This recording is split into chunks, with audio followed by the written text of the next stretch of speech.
John, the stakes in Virginia are high. Outline them for us. Well, I'd say everything we care about is at stake in just 13 days. We talk about life, the sanctity of life. I mean, last year, everything we tried to do to protect life in Virginia was stopped. We talk about our Second Amendment. When I talk about the Second Amendment, I think about what happened in Israel. Do you know it's very difficult to have a gun in Israel? And Hamas just came in there with paragliders and everything else and mowed down 260 young people without any concern for their own safety. And the one thing that keeps us a great country, keeps us free, is our Second Amendment. But everything we try to do, you talk about business people, right to work. I mean, all of that stuff is on the line. And election integrity. I put in a bill to ban drop boxes in Virginia. It made it through the House, got to the Democrat-controlled Senate, and it didn't get done. And while knocking doors around the district, I hear people frustrated because Republicans aren't doing this or aren't doing that. Well, we're not going to get anything done unless in 13 days we can come together and get 10 people to vote and get back a majority in the Senate so that we can un-California Virginia, get rid of the communists.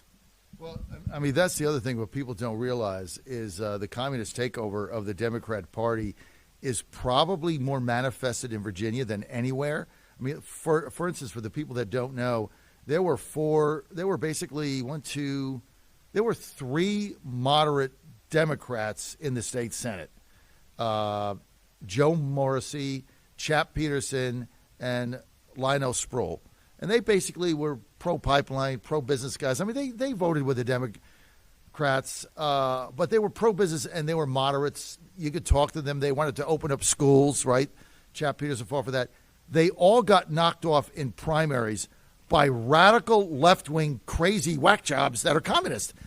And two of them were not even close. So it's like the party is being hijacked by the communists, and that's why if you don't win, you will get nothing done. You're absolutely right about that. Under one-party Democrat rule, it looked like the Democrats in the state Senate, well, I shouldn't say the Democrats, but the state Senate was the adults in the room. They actually stopped some of the really extreme stuff. But this pool of candidates coming in 13 days, if we don't win, are the most radical state Senate Democrat candidates we've had in history. So we've got a lot at stake. We got to all come together and, text your friends, call them, bug them to death, but let's get everybody to vote. And vote early. You mentioned, John, it's very hard to have a gun in Israel, and that's why those people there were sitting ducks because they couldn't protect themselves. That's what we want to stop. Guys, I want to get to cut number 2 here. Here's Lee Zeldin. This is about a 2.5-minute clip, but it's worthy. This is Lee Zeldin saying that the Jewish Democrats who have defended AOC, Tlaib, and Omar find out the truth about what is going on after this Hamas attack. Cut to Lee Zeldin. Been building for a while on these college campuses. Students for Justice of Palestine were funding these efforts that might appear organic, but they weren't. They've infiltrated administration, faculty, student body. You bust your butt during school to get the grades and the extracurriculars to get accepted into Harvard University. Mm-hmm. And you pay all of that money to have Bill de Blasio and Lori Lightfoot teaching you in class. Yeah. Maybe you should save your money and pursue some of these other places of higher education where there's a core moral compass that guides the university, that guides the curriculum, that guides the faculty. I'm Jewish. I went through kindergarten through 12th grade. I went through college, law school, 4 years of active duty in the military. I never experienced anti-Semitism. And what we've seen over the last few years, it's probably thousands of times over social media that I've been called, a Nazi or Nazi sympathizer over the course of the last few years.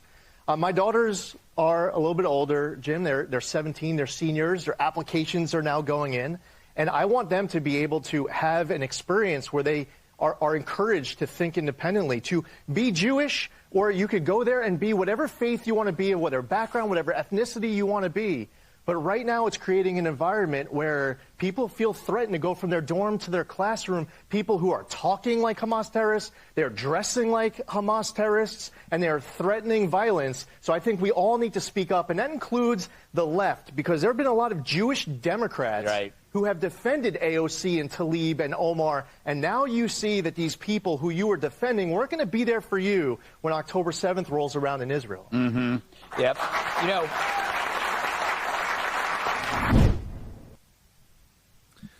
John McGuire with us, running for State Senate, Virginia, current House of Delegates member, Republican, in the Central Virginia area.